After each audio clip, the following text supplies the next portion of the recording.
Alors, nous sommes ici réunis ce soir en cette journée internationale de la paix dans le monde, promouvoir la culture de paix, pour parler d'une figure historique très importante, mais seulement pour parler d'elle, mais de restituer les circonstances assez extraordinaires et macabres de sa mise à mort.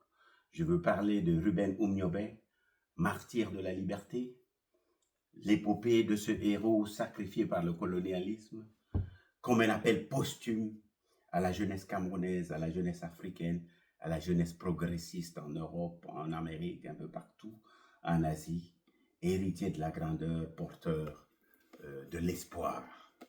Il est clair que la plus belle fleur pousse sur le fumier et que le premier geste civilisationnel que l'on peut trouver dans les sociétés anciennes, c'est un fémur brisé qui a été réparé. Il est entendu que un fémur brisé symbolise que le blessé a été pris en charge, que quelqu'un lui a donné de la compassion, lui a exprimé de la fraternité et l'a guéri. Dans le règne animal, quand vous êtes blessé, on attend que vous mouriez et que les autres vous mangent. Donc la civilisation commence avec un fémur brisé qui a été réparé. Et nous nous inscrivons donc dans cette tradition qui voudrait qu'il faut évacuer les scories du passé en expulsant de la plaie béante qui nous sépare de la tragédie coloniale, ce drame inaugural des temps modernes, en l'expurgeant du pu, en cautérisant la plaie avant de bander, pour permettre ensuite de laisser place à la réparation qui est le symbole suprême de la civilisation, pour pouvoir avancer dans la création d'une fraternité nouvelle, féconde et des hommes nouveaux. Donc, appel posthume à notre jeunesse, frappée par l'aliénation, qui est pourtant le fruit d'une extraordinaire grandeur qu'elle ignore. Le 13 septembre 1958, dans l'obscurité opaque et oppressante de la forêt d'Union Ekele, Ruben Umniobe, père de l'indépendance camerounaise, le père de la verticalité camerounaise, celui qui pour la première fois revendiqua notre appartenance à la famille humaine et qui se mit debout pour revendiquer notre liberté. Père de l'indépendance et symbole de la lutte contre le colonialisme, fut traqué et abattu par les forces coloniales françaises, n'en déplaise à François Fillon. Pierre Mesmer, administrateur colonial de la France en Afrique, agissant sur ordre express du général de Gaulle, administrateur colonial de la France en Afrique et un des architectes de cette répression sanglante, se réjouit de cette victoire. Un bon stratège diabolique et barbare du démantèlement des résistances africaines, il avait importé au Cameroun d'ailleurs les rescapés des camps nazis qui reproduisaient à l'intégrale les pratiques tortionnaires des nazis en Allemagne sur les corps et les chairs des Camerounais. Pierre Mesmer, qui avait déclaré la guerre à Umniobe, sur ordre de Gaulle, supervisait avec une froide cruauté l'anéantissement physique et symbolique du leader de l'UPC, l'Union des populations du Cameroun. Ce meurtre s'inscrit dans une série d'actes brutaux sous le couvert d'une campagne militaire visant à anéantir tout espoir d'indépendance au Cameroun.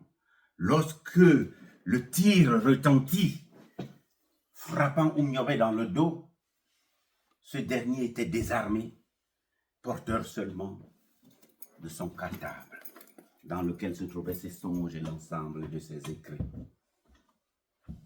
Le tir n'était pas seulement destiné à tuer un homme, mais à étouffer une voix, une vision pour un Cameroun libre, pour une Afrique libre.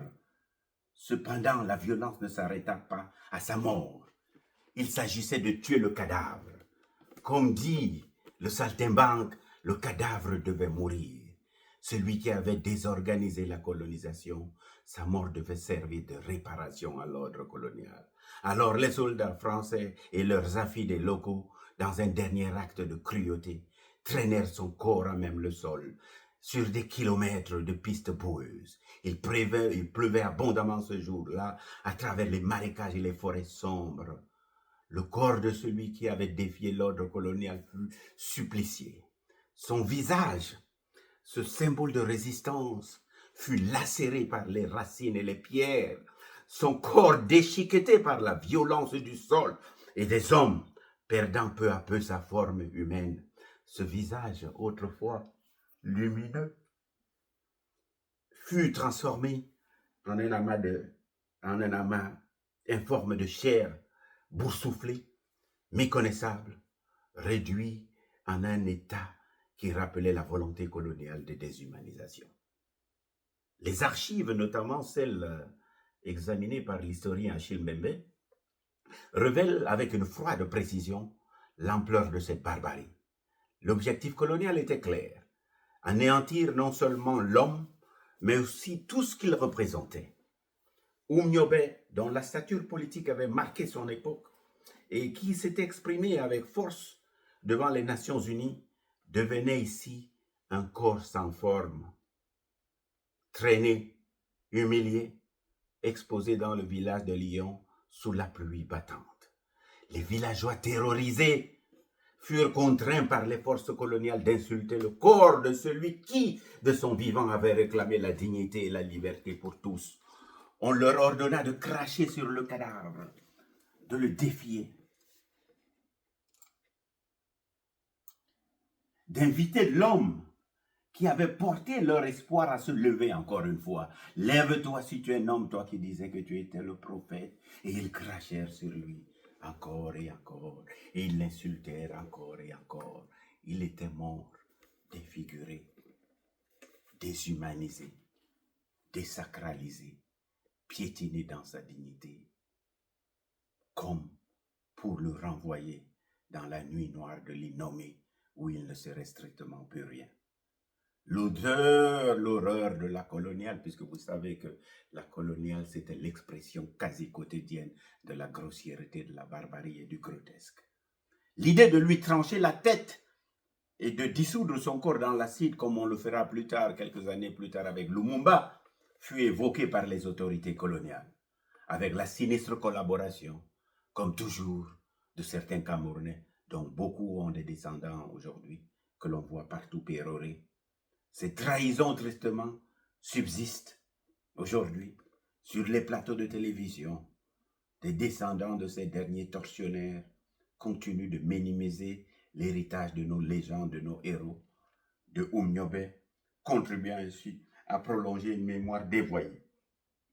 Finalement, pour effacer toute trace de cette histoire historique, il fut décidé d'ensevelir son corps dans un bloc de béton armé, enfoui dans une tombe anonyme, là où il ne serait plus rien de le renvoyer, comme je l'ai dit plus tôt, dans la nuit noire de l'innommé. Cette tentative de l'effacer du sol de ses ancêtres, de le couper de ses racines avec la terre qu'il avait vu naître, était une ultime profanation. Mesmer et ses acolytes jubilèrent. Je ne pense pas que même à Golgotha, la souffrance fut de cette même hauteur, convaincu d'avoir enterré à jamais le rêve d'un Cameroun libre. Cependant, dans leur acharnement, ils ignorèrent une vérité fondamentale. La mort de loin de marquer la fin, annonçait le début de quelque chose de plus grand. La brutalité avec laquelle son corps fut désacralisé témoigne paradoxalement de la grandeur du Himmler, ce principe de résilience, de force vitale qui anime les opprimés dans leur quête de liberté. Les efforts de la France coloniale pour effacer la mémoire de Oumniobé n'ont fait que renforcer sa stature de martyr et de héros. Ses idées portées par la profondeur de son engagement résonnent encore aujourd'hui plus fort que jamais. Le sacrifice de Ruben Oumniobé n'a pas été vain. Jeune Camerounais, you come from greatness. Les Camerounais héritiers de son combat sont appelés à se souvenir de la grandeur de cet homme et à se réapproprier son message de liberté, car au-delà de la violence et de l'effacement, le Himmler demeure vibrant dans le cœur de ceux qui continuent de lutter pour une dignité retrouvée. Cependant, la mort est un morphème Un silence qui parle, qui résonne, qui tonne. Le corps de Oumniobé, malgré tous les efforts brutaux pour l'effacer de la mémoire collective, devint un témoignage de sa grandeur. Pendant des décennies, les nouveaux pouvoirs établis postcoloniaux terrorisèrent les populations et son nom fut frappé d'interdit. Les livres racontant sa vie étaient cachés, recouverts de photos, de romans, pour échapper à la délation qui était devenue un mode d'exister dans le système postcolonial. Pourtant, la voix de Oumniobé ne pouvait être réduite au silence. Comme un prophète, son message de liberté transcenda les barrières érigées par ses oppresseurs. Ironie cruelle de l'histoire.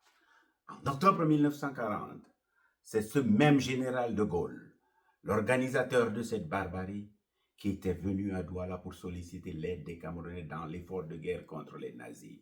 Nous sommes en 1940, après le Blitzkrieg, les Allemands ont envahi la France. Et au bout de 30 jours, la totalité de l'élite française est en position de coït anal réceptif et dans la collaboration jusqu'aux narines. Et où se trouve de Gaulle? Pas à San Francisco, pas à New York, au Cameroun, à Douala, pour solliciter l'aide des Africains. Je rappelle cela à la frange droitière liquidationniste et revancharde de la droite la plus dure, qui a tendance à assimiler les immigrés à la fabrication de l'ennemi, que dans cette heure triste existentielle pour la France, le Cameroun a accueilli le général de Gaulle et lui a apporté un soutien inébranlable. L'organisation de cette barbarie, par celui-même qui était venu à Douala pour solliciter l'aide des Camerounais dans l'effort de guerre contre les nazis, reçut en réponse en guise de remerciement. La France de ce même de Gaulle transforma la tutelle onusienne en un enfer, en une colonisation sauvage, une guerre génocidaire qui marqua au fer rouge les premières années de l'indépendance. La naïveté des nationalistes camerounais non armés légalistes leur fut fatale. Il est d'ailleurs raconté que Mandela, ayant vu la chute et l'échec du nationalisme camerounais, décida tout de suite de créer une branche armée de l'ANC en Afrique du Sud. Mais le sacrifice de Ruben Oumniobé ne fut pas vain. Les Camerounais aujourd'hui encore sont les héritiers de cette trame historique. Ils portent en eux le rêve de cette liberté de cet homme qui a osé se dresser contre l'oppression. Les archives de cette époque soigneusement gardées dans les musées de l'armée française sont un rappel constant de la brutalité de cette période. Mais nous n'avons pas besoin de ces archives pour faire vivre la mémoire de Podol, de la génération de cet holocauste,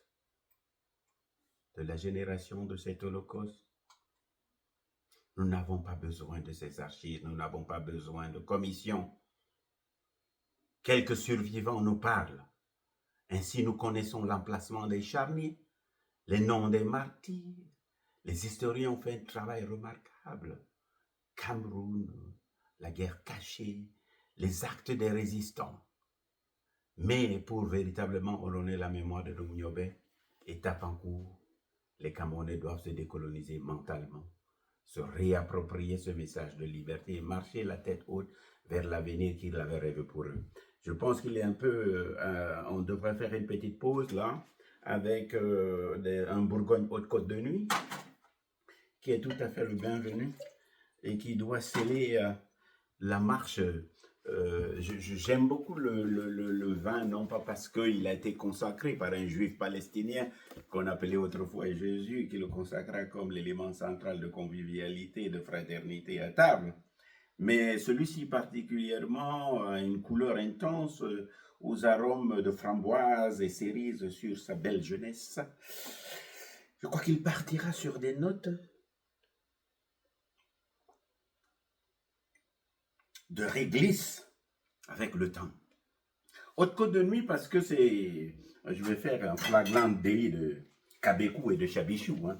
Et quand j'étais étudiant en études stratégiques, je faisais mes vendanges à Saint-Père-sous-Vézelay, en Bourgogne, avec la famille Vermorel qui faisait un vin blanc esquis, Henri de Vézelay. Il travaille avec une grande tante de guide Michelin, Marc Menot, on ne sait plus qu'est-ce qu'il est devenu. Il travaille aussi sur quelques raisins pourris du Mâconnais. Mais ça a été un lieu emblématique de mes années de formation. Et c'est là que j'ai découvert aussi les hautes côtes de nuit. Et donc, de temps en temps, dans des moments de gravité, et pour sceller aussi un peu, rester dans le souvenir de ce que la France peut avoir de bon, j'aime bien prendre une pause dont ne t'étonne pas parce qu'il y a trop d'émotions dans le texte, dans le moment. Euh, c'est l'occasion pour moi d'interjeter comment on appelle ça, une petite césure pour parler de la commission Macron, qui a été traitée de tous les noms. Je pense d'abord que si les Camerounais voulaient se réapproprier leur histoire, ils n'ont pas besoin du président français. Dans la mesure où le président français a l'initiative, il a le droit de nommer qui il veut dans sa commission à lui. Si les autorités politiques camerounaises ne sont pas capables de constituer une commission active et de la mettre en mouvement, on n'a pas le droit de venir reprocher aux Français de faire et de préserver leurs intérêts. Il y a un procès qui est fait aussi à cette commission dans la mesure où les Français ont choisi un historien, une historienne d'ailleurs, assez remarquable, et sur le côté camerounais, un troubadour, comme si l'histoire ou notre histoire dans sa période la plus tragique devait être traitée par un chansonnier, et ainsi la badigeonnée de Gaudriol, que cette gravité que nous portons en nous soit dissoute dans la frivolerie du chansonnier. Et je pense qu'il faut avoir une lecture un peu plus subtile, parce que comme le disait saint Augustin, chanter c'est prier deux fois. Et nous savons très bien, pour nous qui avons eu dans des mélopées qui nous sont chantées dès l'âge de 4 ans, de 5 ans, le rôle central, cardinal, respiratoire que le chant colonial, le chant de la révolutionnaire, le chant révolutionnaire a joué dans la résistance à la fois pour transmettre les messages, pour créer l'émulation, pour galvaniser les masses. Et ce chant ne peut pas donc être balayé, et le chansonnier, le troubadour ne peut pas donc être balayé. De sorte qu'aujourd'hui au Cameroun, si vous n'avez pas une chanson révolutionnaire, c'est que votre communauté était dans la collaboration, ou en tout cas elle était absente dans un moment de gravité où nous ployons sous le joug de l'arbitraire le plus ignominieux. Ayubda, Ayubda man pulasi, Rimpe me wenda boma, wajo pape boma, letes malong makoskude, Ayuda man pulasi, Dimpe me wenda boma, wajo pape boma, letes malong makoskude. Ayuda, c'est un peu raciste, hein? Non, toi, le français, l'homme du désordre, du chaos, celui qui est venu s'aimer la disharmonie. Nous t'expulsons de notre, comme de sein de notre réunion, de notre communauté. Tu ne reviendras plus au sein de notre réunion, de notre communauté, s'aimer le chaos. Jusqu'à ce que le pays retrouve entièrement sa liberté. Oh, Ayuda, Ayuda, Ayuda man pulasi. Dimpe me wenda boma, wajo pabe boma, letes malong makos kunde, Ayuda man pulasi, dimpe me wenda boma, wajo pabe boma. Donc, on retrouve aussi le chant dans la sacralité de la femme dans ce rôle, dans ce combat de la liberté, puisque les femmes sont celles qui transmettent les messages à ceux qui sont dans la brousse, sont celles qui communiquent aux maris les messages qui ont été laissés dans la journée et qui sont comme là. Je